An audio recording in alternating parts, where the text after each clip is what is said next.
Shalom saudaraku, salam damai sejahtera di dalam kasih Kristus. Berjumpa lagi dengan saya. Di Tuli kita akan belajar berapologetika bersama-sama di channel ini. Kemarin ramai mengenai Daniel Mananta ya, yang membahas mengenai Yesaya 44, di mana menurut Daniel Mananta ada sedikit tendensi mengarah kepada Kristen, bahwa Kristen itu menyembah patung. Tidak boleh menyembah patung karena di dalam patung tersebut pasti ada unclean spirit menurut dia. Jadi ada roh-roh jahat ya di dalam patung itu. Nah, menurut saya apa yang dilakukan oleh Daniel Mananta, saudara kita ini adalah offset. Karena dia ini tidak mengerti Alkitab, dia juga bukan teolog, dia juga pengajar teologi, bukan. Dia hanya orang Kristen, entah dia Kristen ataupun Katolik begitu ya. Tapi dia mengatakan ini di depan publik, dan saya tidak tahu apa motivasi ketika dia mengatakan ini gitu ya. Dan itu pada akhirnya diambillah kesempatan oleh orang sebelah, oleh saudara-saudara kita sebelah gitu ya, bahwa oh Daniel mualaf, kemudian oh betul apa yang disampaikan oleh Daniel, ini sejalan dengan apa yang dikatakan oleh Ustadz Abdul Somad gitu ya, bahwa ada jin kafir di dalam salib. Jadi ini semua sebenarnya tidak enak didengar bagi orang Kristen. Dan kemudian muncullah beberapa apologet yang mengomentari ini. Termasuk salah satunya itu Mas Gracia Pelo. Jadi Mas Gracia Pelo ketika mengomentari ini, apa yang dia sampaikan di dalam komentarnya ini digoreng oleh polemiku sebelah, oleh Donditan, Pak Menahem Ali, kemudian oleh HMC gitu ya. Jadi digoreng. Mas Gracia Pelo ini dituduh memfitnah Islam, bahwa Islam itu menyembah batu, kata mereka. Padahal, kalau kita melihat di videonya Mas Gracia Pelo yang saya cantumkan di kolom komentar, Bapak Ibu bisa lihat full di sana, link itu. Sama sekali Mas Gracia itu tidak mengatakan bahwa Islam menyembah batu. Pertama, Mas Gracia mengatakan, kalau Daniel mau pindah, silahkan.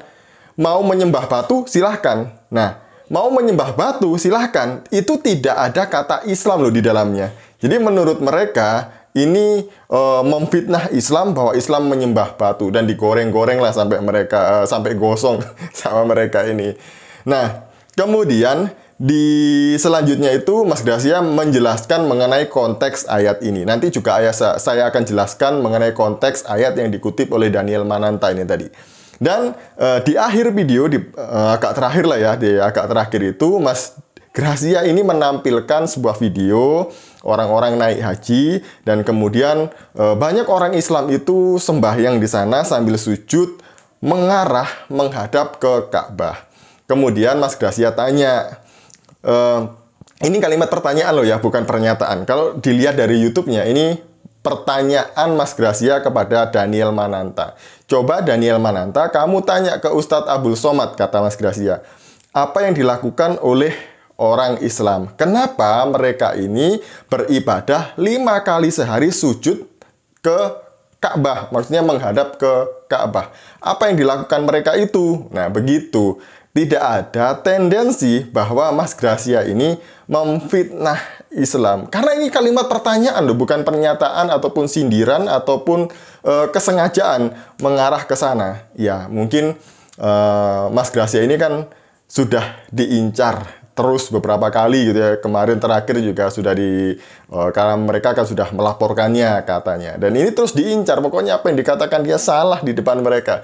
Dan terus dipermasalahkan. Sampai hal-hal yang seperti ini pun dipelintir-pelintir oleh mereka, sehingga menjadi polemik di YouTube gitu ya.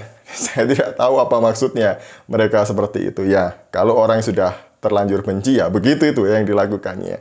Nah, itu komentar saya terhadap apa yang dilakukan oleh Mas Gracia ya. Saya hanya mereview, saya tonton ulang tuh videonya. Saya dengarkan dari awal sampai akhir. Apa sih yang disampaikan oleh Mas Gracia? Oh, ternyata ini. Ternyata mereka itu apa ya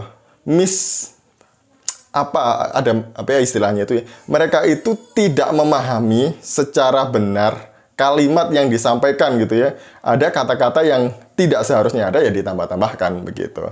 Nah, kita kembali ke konteks Yesaya 44 yang dikutip oleh Daniel Mananta ini, saudara kita ini. Dan Sebelum saya membahas ini, saya mau sampaikan, kalau misalnya, kalaupun gitu ya, Daniel Mananta mendapatkan hidayah, itu adalah haknya dia. Daniel Mananta masuk Islam, itu adalah haknya dia. Serius, ini haknya dia. Dan ini dijamin oleh undang-undang bahwa setiap orang berhak menentukan agama mereka masing-masing. Setiap orang berhak menentukan mereka mau beribadah di mana. Itu dijamin oleh undang-undang. Jadi kita juga nggak boleh marah-marah jika ada orang yang pindah agama gitu ya. Karena sekali lagi itu adalah haknya dia yang dijamin oleh undang-undang. Hanya masalahnya nanti kalau sudah pindah agama, tidak usahlah menyindir-menyindir begini. Seakan-akan Kristen itu menyembah patung, karena yang dikutip adalah ayat Alkitab. Ya kalau sudah masuk Islam, nanti Daniel Mananta silahkan menjadi Islam yang baik, Islam yang benar, sholat 5 waktu, jangan bolong-bolong, perdalam Al-Quran, perdalam agama Islam gitu ya. Kalau bisa masuk pesantren, biar ilmunya itu dapat dan banyak, lengkap gitu ya. Nah, itu yang seharusnya dilakukan, nggak usah melakukan hal-hal yang seperti ini. Karena ini masa lalu, nggak usah diungkap-ungkap lagi. Oke, saya kok jadi panjang lebar ke sana. Yesaya 44 ini, kalau kita melihat di pasal 42, di situ berbicara mengenai hamba Tuhan, mengenai hambaku yang kupilih oleh Tuhan, katanya di situ ya.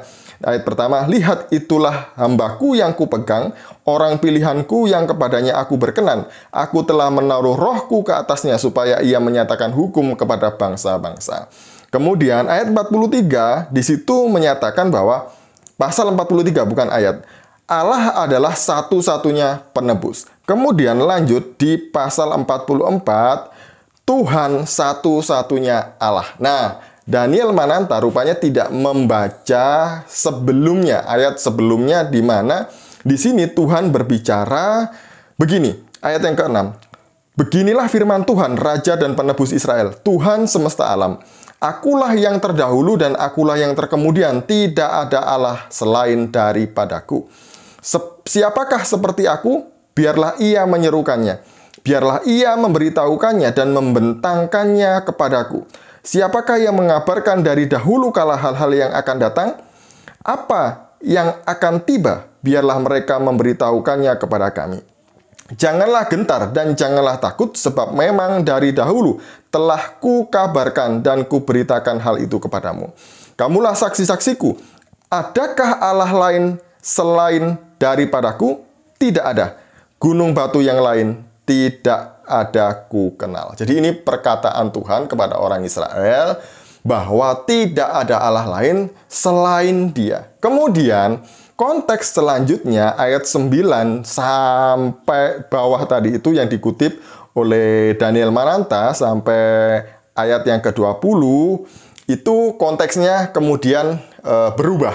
Allah berbicara terhadap bangsa-bangsa kafir, bukan terhadap ya, tentang bangsa-bangsa kafir, di mana bangsa-bangsa ini menyembah Allah lain dari kayu, dari besi tuangan, dari buatan manusia. Dan Tuhan sangat tidak menyukai hal-hal seperti ini. Makanya pesan Tuhan di sini adalah jangan sampai kalian orang Israel ini meniru apa yang dilakukan oleh orang-orang kafir dengan cara menyembah Allah-Allah mereka, dewa-dewa mereka, dewa-dewa kekejian bagi Tuhan. Jangan sampai. Jadi ini peringatan Tuhan, tidak ada indikasi bahwa sekarang orang Kristen pun itu menyembah patung.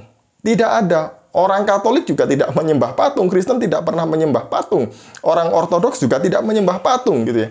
Tidak ada orang Kristen yang menyembah patung. Perlu digarisbawahi itu ya. Seperti yang disampaikan oleh Romo Deso juga sudah menanggapi ini. Tidak ada. Itu semuanya hanya kesalahpahaman kalian saja yang tidak mengerti apa yang dilakukan oleh orang Kristen. Begitu ceritanya.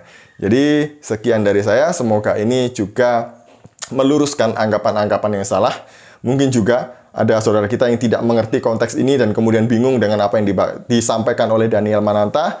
Inilah konteks ayat ini dan inilah maksudnya. Sekian dari saya, semoga ini memberkati kita semuanya. Shalom, salam waras, Tuhan Yesus memberkati.